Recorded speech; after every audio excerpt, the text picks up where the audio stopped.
What is good, everybody? Welcome back to another episode brought to you by the League FFB. Week 1 is finally here. It feels like we have been waiting for it all year long, but what I got for you guys today is my top 36 wide receivers for fantasy football here in week 1, giving you everything you need to know about who to start, who to sit, what to expect from them this week based on my projections, and we'll put it all in a rankings and a tier list for you guys. So without wasting any more time, if it is your first time on this channel, hit the subscribe button. Want you here all year long, but let's start talking about today's video and let's start jumping into these rankings. So as you guys can see, I have the tier maker pulled up on the screen right now. We have about 8 tiers if we're going to get through all 36 wide receivers today, but we are going to be starting in tier 1, working our way all the way down to the bottom, and coming in as my number 1 wide receiver, it is going to be nobody other than Tyreek Hill. Look, he is dealing with a hand injury at the moment. It's not going to affect my rankings. We know when Tyreek is on the field, he is elite, and there is no reason to overthink this for our fantasy football rosters. Now, coming in at wide receiver 2, that is where I'm going to have Amon-Ra St. Brown. Amon-Ra plays against the Los Angeles Rams this week, and in this game, it is projected to be the highest scoring game total of the weekend. There's going to be lots of fantasy points to go around, and we know that this Lions offense runs through Amon-Ra St. Brown. He is the heartbeat. He is the soul of this offense. He is going to have a big week this week against the Rams, and that's why I have him as my wide receiver 2. Now, that does conclude tier 1 for us. That is kind of the elite plus tier, but still in an elite tier of their own, we do have some guys here in tier 2. So coming in as wide receiver 3, I do have Justin Jefferson. Now, he does play on the road at the New York Giants, and quarterback play is going to be a conversation piece for Justin Jefferson this year, especially because Sam Darnold is going to be the long-term starter here, at least for the 2024 season. At least that's what we think. He's probably going to make it through the year as the starter. That is the type of question we're talking about with Justin Jefferson, but we know that the New York Giants, they don't really have any cornerbacks that can cover a guy like Justin Jefferson, and he's still going to get double-digit targets. He should still feast against the Giants this week, and I still have him as my wide receiver 3 overall here in week 1. Now, coming in at my wide receiver 4, I do have A.J. Brown. He is going to be in a matchup here this week that is going to be projected to be high scoring as well. He plays the Green Bay Packers. This is going to be that out-of-country game in Brazil. Lots of controversy about this game, but one thing that's not controversial is A.J. Brown is an elite wide receiver at the NFL level. He's probably going to see a little bit of Jair Alexander. In fact, that's probably mainly who is going to be covering him here in this matchup, but it doesn't really matter to me. I still think A.J. Brown is in for a big day, and that's why I have him as a top 5 guy. Now, coming in at my wide receiver 5, I do have CeeDee Lamb, and he just recently got some new money. He's going to be playing on the road against the Cleveland Browns, and even though we expect this to be a little bit more of a defensive matchup than some of the games that we've talked about already, I still think that this Dak Prescott, this CeeDee Lamb duo, it is one of the best duos in fantasy football, and we know that they are going to feed their guy. They just paid him a bag of money. Let's use the guy as well. He's still going to be a top 5 guy in this matchup, and I don't think we need to fade him at all, even if we do think the Browns defense is going to be a very solid matchup. Now, this is kind of the big one. Coming in as my wide receiver 6, I do have Ja'Marr Chase of the Cincinnati Bengals. Now, he does get to play at home against the New England Patriots, and the matchup isn't really the issue. The matchup is actually a very easy matchup for the Cincinnati Bengals. We expect this one to not necessarily be a close game at all, but Ja'Marr Chase has not practiced yet. Ja'Marr Chase is holding out. He wants a new contract. Is he going to play? We are going to obviously rank him here number 6 overall, under the assumption that he will play football this week. But if he doesn't, we are going to have to adjust these ranks, and this is going to be something that we have to keep an eye on throughout the week. But this is a matchup that's going to be easy enough. He should have the big playability. He should score. This is going to be a very easy matchup for Ja'Marr Chase. It's just a matter of fact if he is going to get on the field. Now, that kind of ends tier 2 for us. Now, tier 2, again, I said that was the elite wide receivers. Let's talk about some guys who I expect to be in the wide receiver 1 conversation here in week 1. And we'll kick it off with my 7th ranked wide receiver. It's going to be Garrett Wilson of the New York Jets. Now, Garrett is going to play on the road against the San Francisco 49ers. Aaron Rodgers is finally going to be back in this lineup. So this is kind of getting back to business for the Jets. Obviously, the plan was for Aaron Rodgers and Garrett Wilson to kind of be the duo that helped Garrett Wilson break out in fantasy football in 2023. That obviously didn't happen due to the injury to Aaron Rodgers. Now, this defense, it is a good defense, but they were still kind of mediocre against wide receivers last year. A little bit better against the run, if you ask me. So I do think that Garrett Wilson, he is going to be in store for a big game game this week. He's going to see a lot of targets, and I think this is going to be the bounce back that Aaron Rodgers needs, and he's going to have to rely on this number 1 wide receiver in Garrett Wilson. Now, coming in as my wide receiver 8, I am going to have Puka Nacua of the Los Angeles Rams. As I mentioned, this is a game on the road against the Detroit Lions, and this is the highest projected game total. I'm going to say that a couple of times because that means lots of fantasy football points. Now, Puka Nacua, he is nursing that knee injury, or at least he has been nursing it throughout the preseason. Sounds like all systems are go. He should be ready to go here in this matchup, and what that sounds like to me is that they are going to get back to business. I think there's going to be enough passing volume for Puka Nacua and Cooper Kupp to eat in this matchup, but I am very comfortable throwing Puka Nacua out there as my wide receiver 1 this week against the Detroit Lions. Now, coming in at my wide receiver 9, I am going to have Davante Adams of the Las Vegas Raiders, and he's going to play on the road at the Los Angeles Chargers. And yes, I have kind of faded Davante Adams throughout the draft process. I felt like he was being drafted just a little bit too highly in your home league drafts, but week 1, going against the Los Angeles Chargers, this is the matchup that you want if Davante Adams is going to get off to the season in a very hot start. He has a history of torching this Los Angeles Chargers secondary. This is also a secondary that just isn't the best either.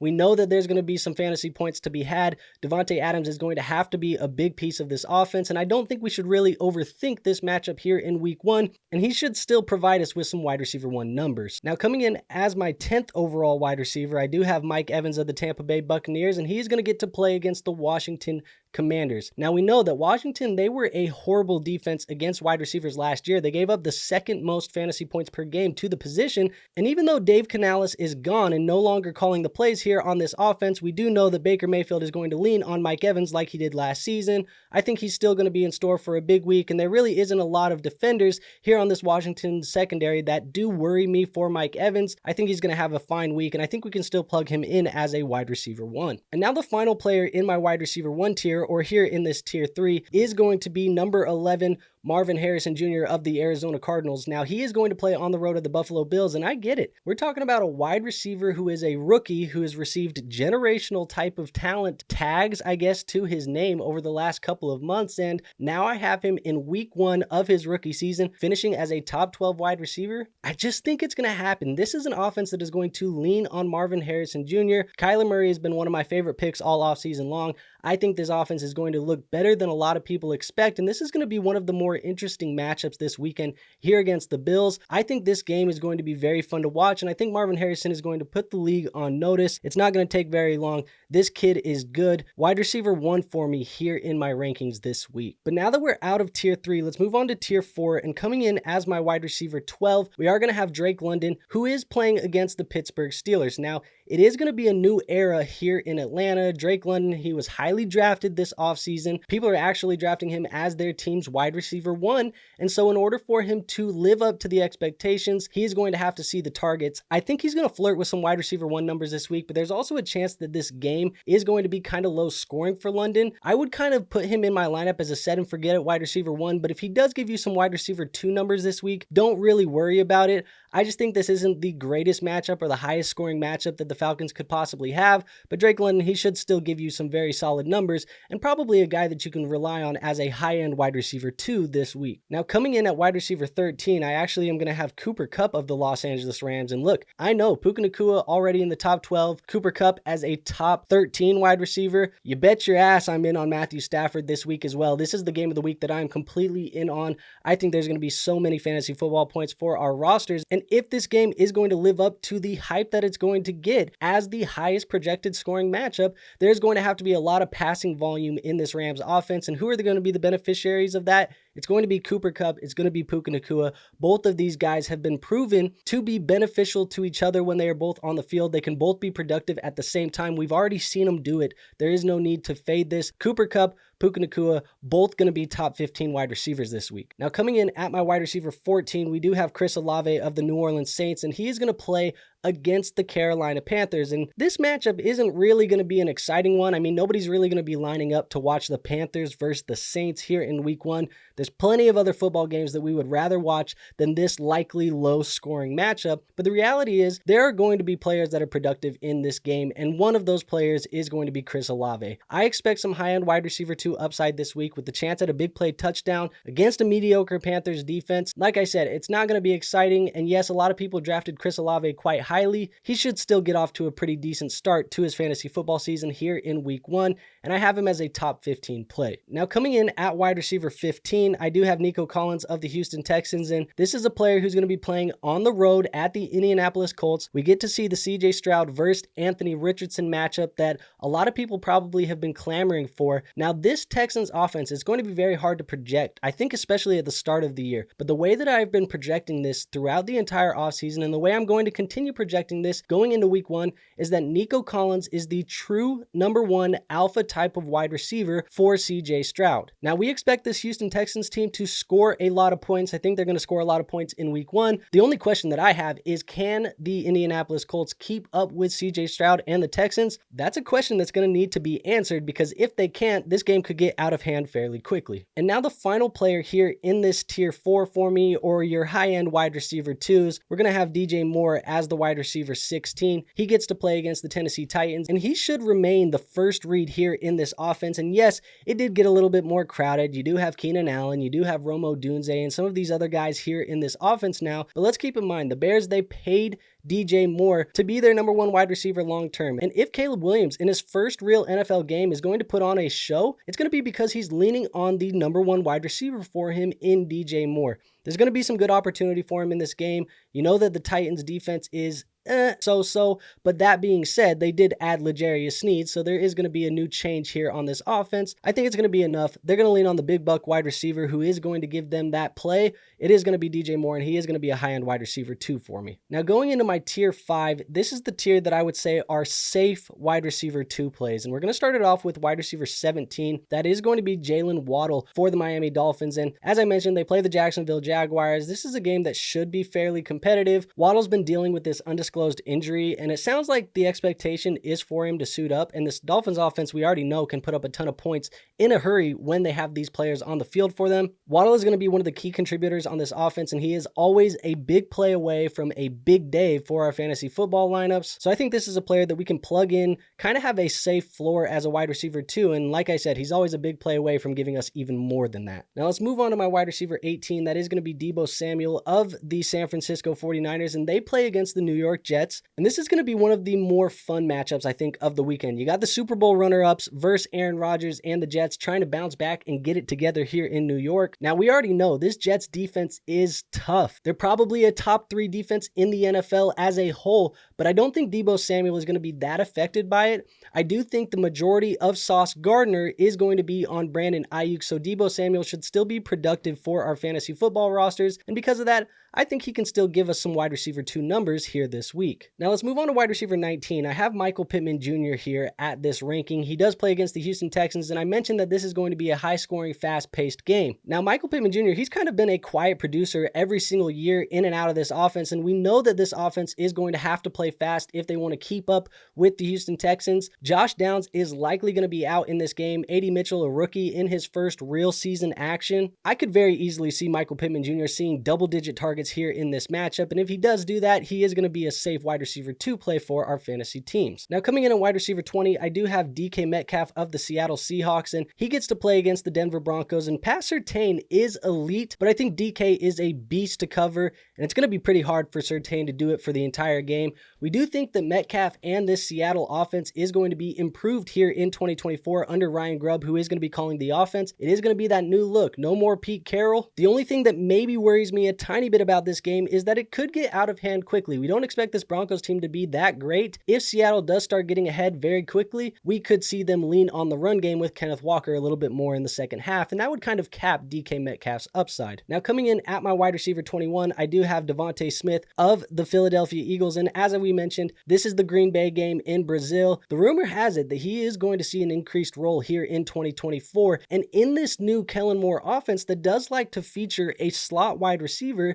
there's a chance that Devonta Smith could hit big in 2024. Now, as I mentioned earlier, I think A.J. Brown is going to see the majority of Jair Alexander, which could mean that Devonta Smith is left free a little bit more and can run open a little bit more often than he would normally if there was a better corner on him in this defense. But the reality is, A.J. Brown, Devonta Smith, they should both be very good options for us in a high-scoring matchup. I think Devonta Smith, he is going to be a safe wide receiver 2 play. So let's move on to tier 6 here. Tier 6, we're going to call this the risky wide receiver 2. So you can play them as your wide receiver 2. There's just going to be a little bit more risk with it. We do think 22 is going to be Amari Cooper. He does play against the Dallas Cowboys. In this Browns offense, it is going to look a little bit different than it has in years past. They've moved on from Alex Van Pelt. They are going to be getting the offense called now by Ken Dorsey, formerly of the Buffalo Bills, and you add in the addition of Jerry Jeudy in this offense as well. Obviously, no Nick Chubb to start the year. This is going to be a little bit of a different offense than Amari Cooper has been used to. I still think he's going to give us those wide receiver 2 numbers, but it just may be a little bit riskier than it has in years past because the targets are a little bit harder to project here in Cleveland. Now, coming in as my wide receiver 23, we are going to have the rookie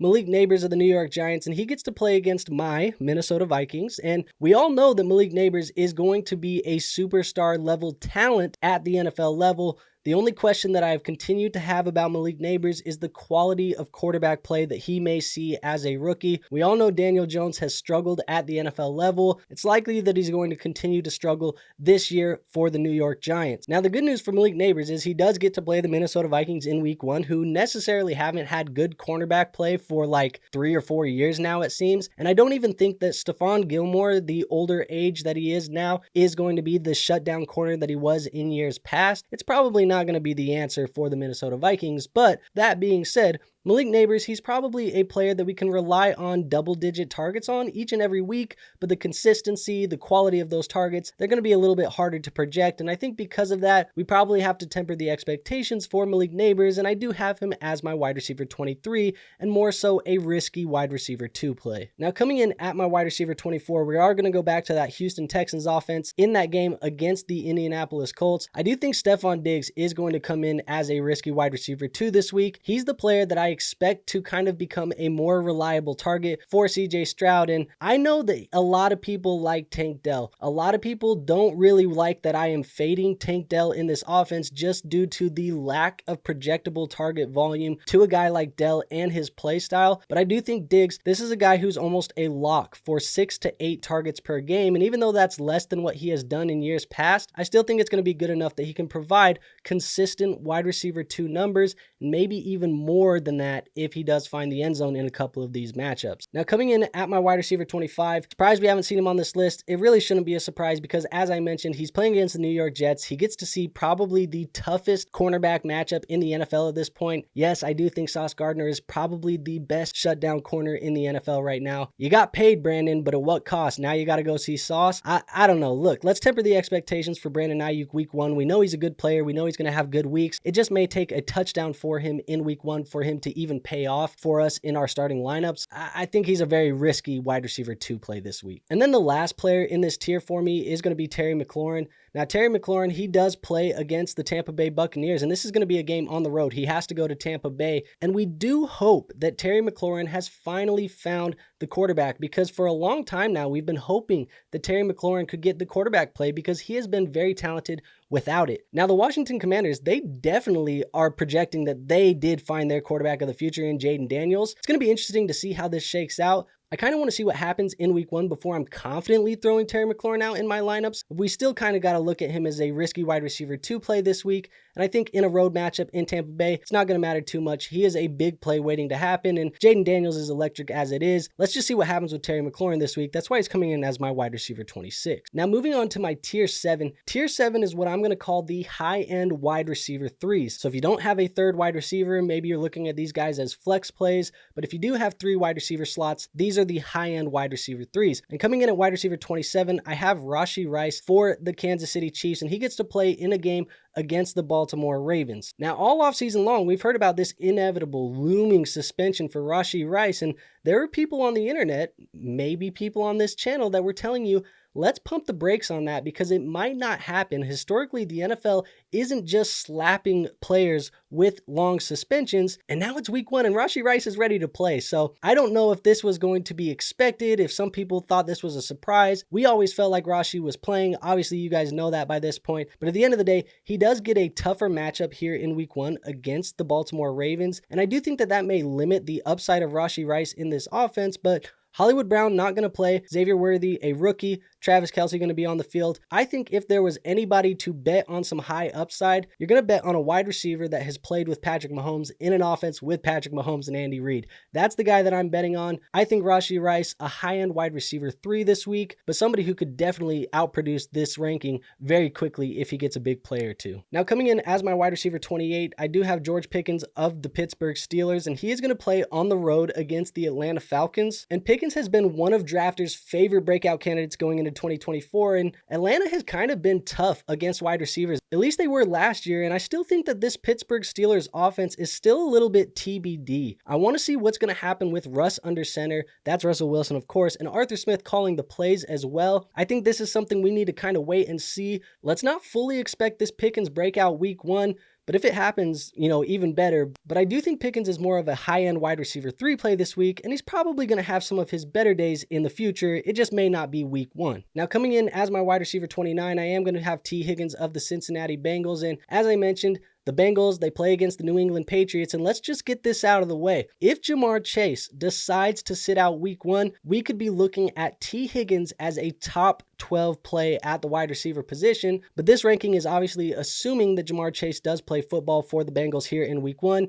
Now, Higgins, he is going to need a big play or a touchdown if Chase is on the field to pay off in your lineups, because I think this game is just going to be one that gets out of hand very quickly. I don't expect it being very competitive, at least not late into the second half. And because of that, we could see Cincinnati really get away from the passing game and get more into this run game with Zach Moss and Chase Brown as the game goes on. I think because of that, there's not very much upside for a guy like T. Higgins unless he is getting that big play or that touchdown earlier in the game. Now, coming in at my wide receiver 30, we are going to have Christian Kirk of the Jacksonville Jaguars, and he plays a game on the road against the Miami Dolphins. And I honestly would not be surprised if Christian Kirk outproduces this ranking, but it does feel like Jacksonville might have one too many mouths to feed. I mean, we got to think about Evan Engram, Christian Kirk, first-round rookie Brian Thomas, Travis Etienne, and newly signed, they did pay him quite a bit of money, Gabe Davis in this offense as well. Now, that said, Christian Kirk, he should still get his fair share of targets. It just may be a little bit less than what he was getting last year, and that could make him a little bit harder to predict. But this is still projected to be a very high-scoring game, and I do think that Kirk can have some potential in those PPR leagues.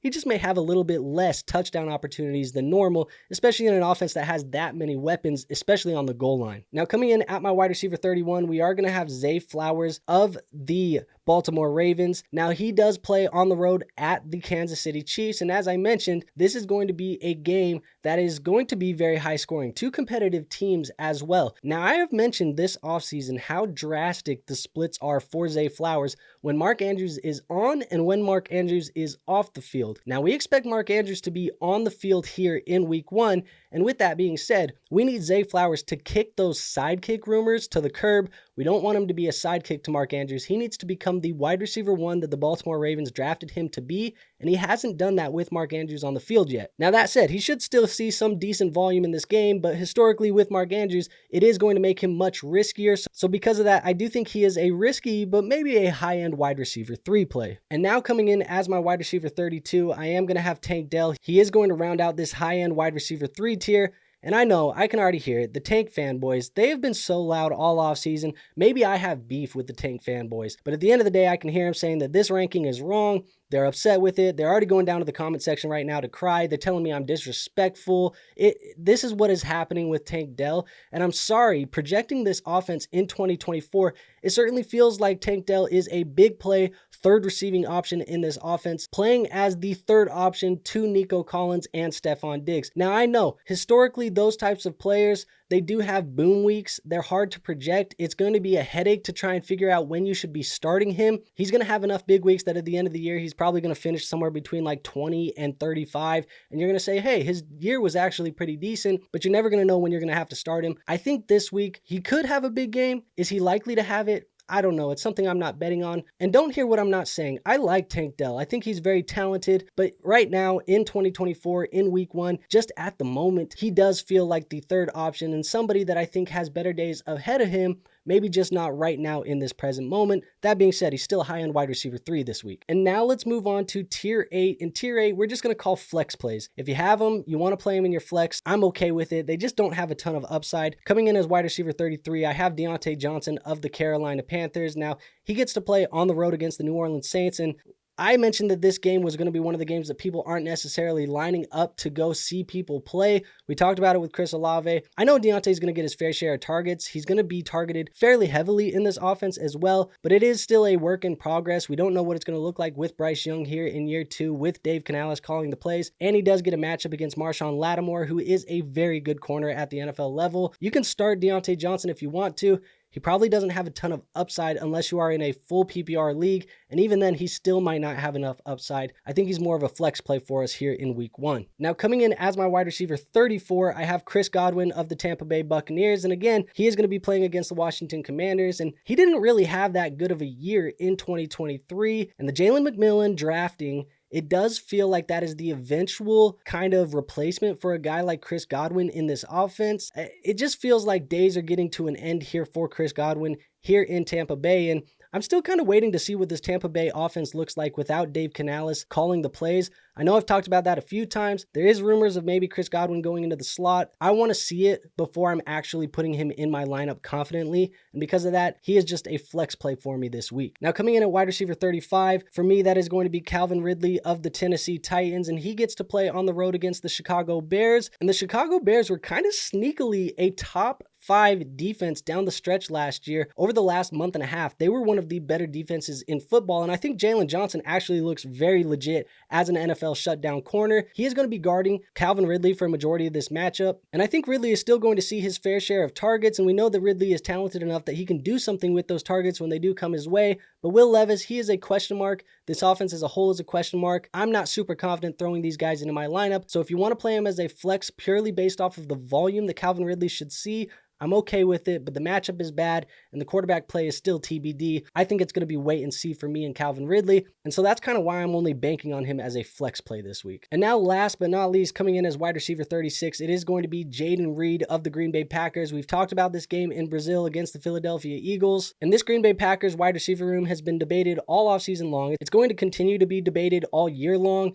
There's going to be guys in here who have good weeks. There's going to be guys who have bad weeks. It's going to be very hard to project. I still believe that Jayden Reed is the most talented wide receiver in this room. I still believe he's the guy that you want to own. I don't know if this is necessarily the best matchup against Philly. It just doesn't feel like must start to me. He's talented enough that he can get into the end zone. They use him creatively enough that he can get into the end zone. But without that, he's probably not going to be somebody that you wish you would have played. And so I'm likely going to be leaving him on my bench. And if you have to play him, don't expect anything more than just a mediocre flex play for your fantasy football teams. So there you have it. That is my top 36 wide receiver rankings and tiers for week 1 of the fantasy football season. Make sure you guys go join my Discord. I do have a free Discord linked in the description. As things change throughout the week, I will be making adjustments to these rankings, and you guys will always be able to ask me questions in that Discord. It is the best way to get some advice from me. Also, if you have any start-sit questions, ask them in the comments below. And while you're down there, hit the subscribe button for me. I want to get you guys as much content as you can possibly get this year,